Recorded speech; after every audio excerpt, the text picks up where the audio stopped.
of the unique and engaging Torah learning that happens at Maayan. Rabbi Samuels has served as the rabbi of Shaarei Tefillah of Newton and has taught for Maayan since 1995. We are particularly grateful to Rabbi Samuels for always welcoming us to Shaarei Tefillah as a location for our classes and programs. It's a treat to learn with and from Rabbi Samuels, and we are delighted to have the opportunity to do so tonight. I can't think of a more appropriate way to celebrate Maayan than for us to do what it is that Maayan does best with one of our most beloved teachers, Rabbi Samuels.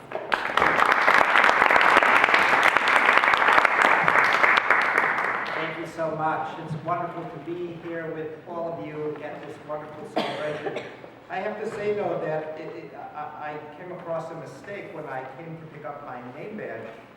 It says Maayan teacher, but I quickly wanted to replace it with Maayan student because although it is formally true that I have taught for Maayan for the past 23 and a half, or starting my 24th year, like Rabbi Hanina teaches in the Talmud, much I've learned from my teachers, even more from my colleagues. But the most I've learned from my students, and the chavrusa that I have enjoyed through Maayan for all of these years now is really extraordinary, and I'm very grateful for the opportunity. A study sheet is coming around. This is going to be a brief study, so have no fear, the hour is late. But I'm actually going to begin with a pasuk in Parshat Noah. And the pasuk is as follows. It's in Perek Zayin, pasuk Kaf Gimel, chapter 7, verse 23. Vayimach et kol hayikum asher al pnei adama.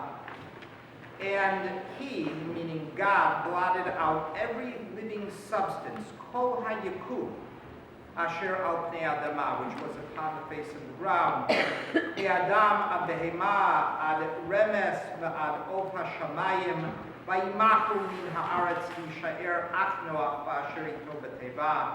And God blotted out every living substance which was upon the face of the ground, both man and cattle and creeping thing and fowl of the heaven, and they were blotted out from the earth, and only Noah was left, and they that were with him in the ark.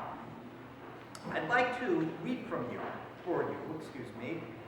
from a Yiddish address that Rabbi Soloveitchik, Zecher Tzadik Livracha, shared at the Chag HaSmicha, the celebration of ordination at Yeshiva University in 1953. But I will do it not in Yiddish, but in English translation. This comes from Rabbi Aaron Rakefet Rothkopf's The Rav and the World of Rabbi Joseph B. Soloveitchik, Volume 2. Okay, and it goes like this. You all know what was the first change the reformers made in Berlin. Thank you. You all know what was the first change the reformers made in Berlin. Initially, they abolished the first of the two Yikum Porkan, prayers recited after the reading of the Torah on Shabbat morning. After all, how can one recite the first Yikum Porkan if this Aramaic prayer refers to the holy societies that are in the land of Babylonia? Babylonia does not exist today. Then they also abolished the second Yikum Porkan because there was no need for this prayer in Aramaic, as a similar prayer was recited in Hebrew right afterwards, the Mishavera, for the Kahal. When the two Yikum prayers were abrogated, Rabbi Shmuel W. Luzzatto, the Italian rabbinical and biblical scholar, often referred to by the acronym Shadal, remarked, quote, "We have now seen a fulfillment of the biblical words, Vayimach et kol hayikum." He blotted out every Yikum. That was 1953. Now, this passage invites so many questions. What was on Rabbi Soloveitchik's mind that at a Chag HaSmicha he chose to polemicize against liturgical change and Reformation? And what's also interesting, lest you think that Rabbi Soloveitchik is playing the role of the arch traditionalist, he's quoting Rabbi Shmuel David Luzzatto, an Italian rabbinical biblical scholar, who I don't think would make it to the Godoli posters that we may post in our circus that can be found in the bookstore. And so, at any given time, there is so much that belies and underlies any text in our tradition. We want to know what the text says to us, but we also want to know what is written between its letters and between its lines. There was a review of a new book in today's Wall Street Journal, written by Stephen R. Weissman. I have not read the book, I read the review, called The Chosen Wars. The book is called The Chosen Wars, and it is about American Judaism and its development. And the byline of the review is, rearrange some details and the dramas that roiled the American Jewish community in the 19th century are still being played out today. Now I have to tell you, I haven't read the book, so I'm not criticizing the book, but history doesn't repeat itself. That is something that historians would say. History doesn't repeat itself. There may be patterns, there may be commonalities, but every context has its particularities. And sometimes the players may be quite surprising.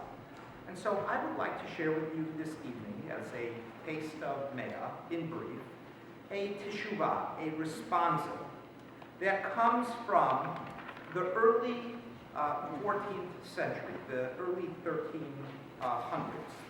And it is written by no less than the halachic great, the Ashkenazic Rabbi Rabbeinu Asher, who began his life and his career in Germany. He was a student of the famous Tosafist Rabbi Meir of Rothenburg, but he had to run away in the middle of his life under severe persecution in Germany, made his way to southern France, then over the Pyrenees, then into the land of Spain and Andalusia.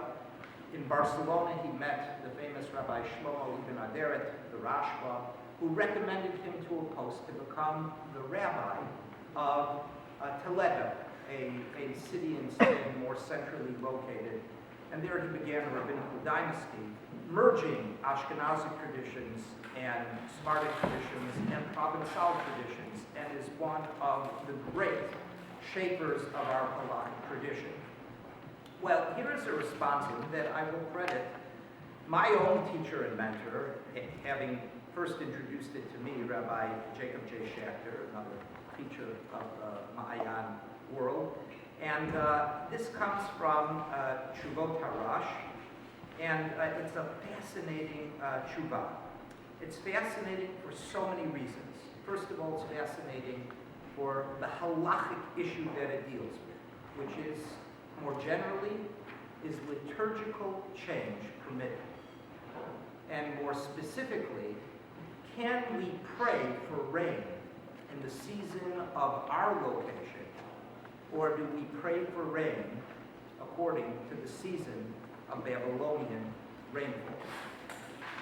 Now, it may or may not surprise you that our current custom is to pray according to the practice of the Babylonian rainfall, based on a formalist tradition of Talmudic reading.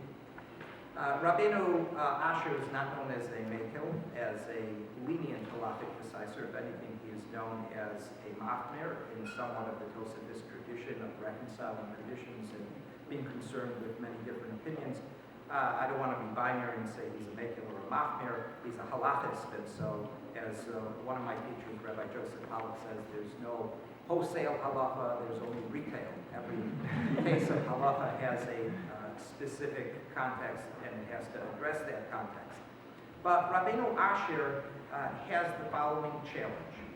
But not only is this tshuva an excellent representative of an exploration of a halakhic issue, but it is also an excellent exemplar of whether and in what way we could learn the story of our people and their journey, Jewish history, from texts and rabbinical texts. And so very briefly, I want to share aspects of this tshuva with you. Though the beginning of it is written by one of his sons. I would guess either Rabbi Judah or the Baal HaTurim, Rabbi Yaakov ben Asher. And it came to pass in the year 1313, according to the count of creation of the world, that the rain ceased and did not fall the entire winter, except for a little drip. So where is this taking place? It's taking place in Toledo. It doesn't say Toledo? No. How do I know that? Because I know a larger background, but it didn't reveal that point to me. And the leaders of the community declared a fast day to supplicate before God and ask that God provide rain on the face of the earth. So they followed the Mishnah, the Gemara, the Halacha Masechet Ta'anit, of what you do in the case of famine and drought, of how to beseech God for rain and therefore sustenance. And it was on the first night of Passover, after the evening prayers. What does Passover usually usher in? The summer season. The winter season's over and it had barely rained. That my Lord Father, Rabbi Asher, was sitting at the entrance of his house, perhaps on a porch, and we and a few of his colleagues attended him at his right and his left. And he said, "Now is the occasion to raise an issue which has bothered me for a long time. Why do we not make mention in our prayers and continue to ask for rain past Pesach until the festival of Shavuot? Why should we stop asking for rain on Passover?" Right? We just finished saying, we just started saying Mashiach Baruch Morida Geshem. We finished on Passover. When we continue to need it in our area. Some of the colleagues answered that it is a good idea and that we should make the matter known to the community elders so that they will do so that it should be fitting in their eyes, and they shall send instructions to the chazanim, the administrators of the synagogue, to continue to mention rain in our prayers still on the morrow, meaning we're not going to announce that we say Morid Hatav, or that we don't say Mashiach Baruch Morid Geshem. And so they did, and in the great synagogue, its members made mention of rain. They continued Mashiach Baruch Morid Geshem. They recited the 13 attributes of God, because it's a time of famine, for the liturgical practice. But surprise, surprise, there was a great outcry when they did so. There was a big hullabaloo among some of the sages who had not been party to the original discussion and design, and raised their voices in objection and declared that the continuance of a prayer for rain is a sign of curse. And my Lord Father Rabbeinu Asher was silent and didn't say a single word on that day until the night of Chol HaMoed, and he wrote a treatise to strengthen his words, and this is his text. Now, as we just scan our eyes along the text, you'll see I bolded what now becomes an autobiographical travelogue of Rabbeinu Asher. He begins, "When I lived in Germany, I resented two practices that I saw."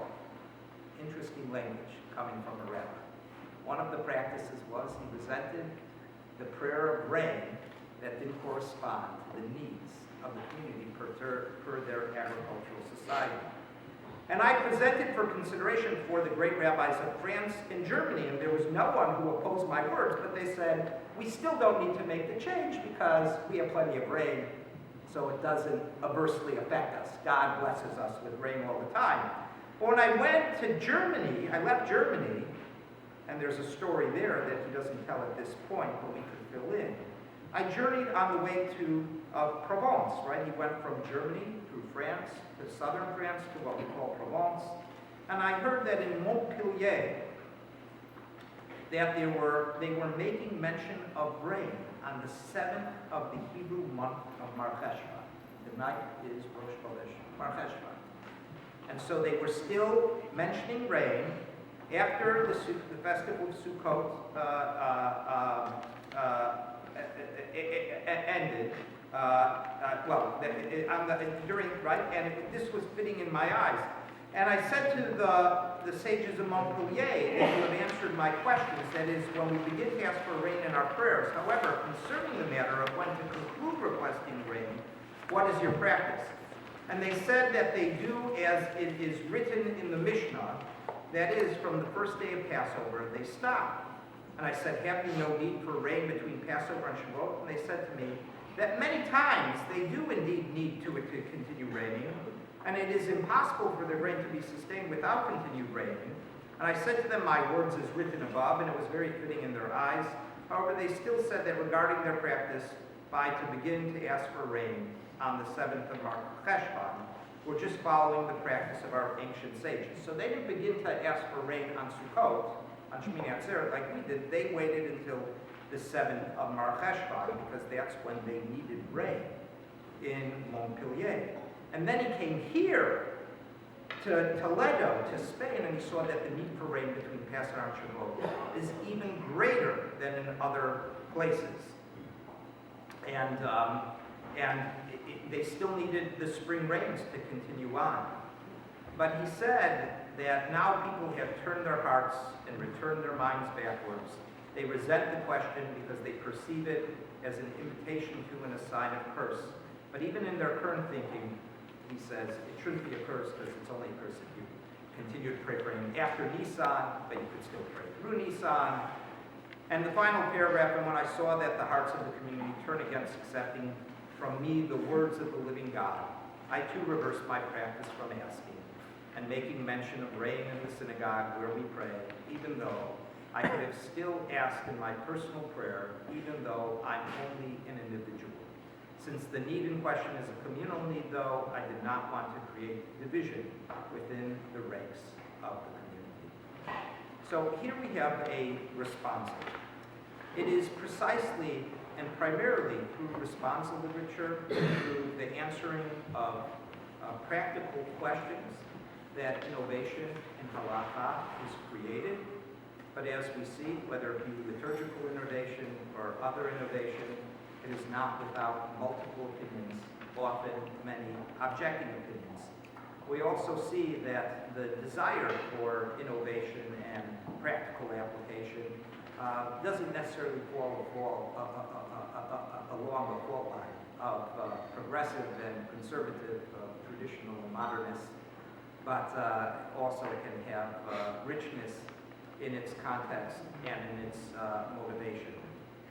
Here we are standing in this beautiful museum to the history of the automobile. The automobile was a radical innovation in its time, and now it's become a tradition with its own fanfare and its own vehicles and traditions and legacies and histories and culture and all that this museum represents. In its time, Deb Crabb and Seth Barber, and many of you here, were also innovators in creating opportunities for advanced women's Jewish learning. With the blessing of community rabbis, with the hard work and initiative and vision of community members, women, but also men.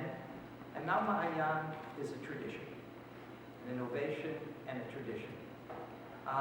We all try to figure out, throughout our Jewish lives personally and throughout the history of the Jewish people, how to balance continuity and discontinuity, innovation and tradition.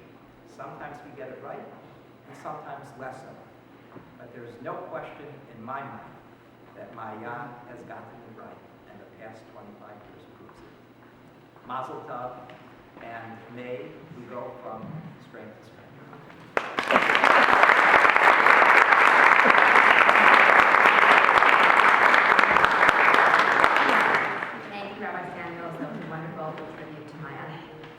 Our last speaker tonight has been involved with Ma'ayan in different capacities for many years.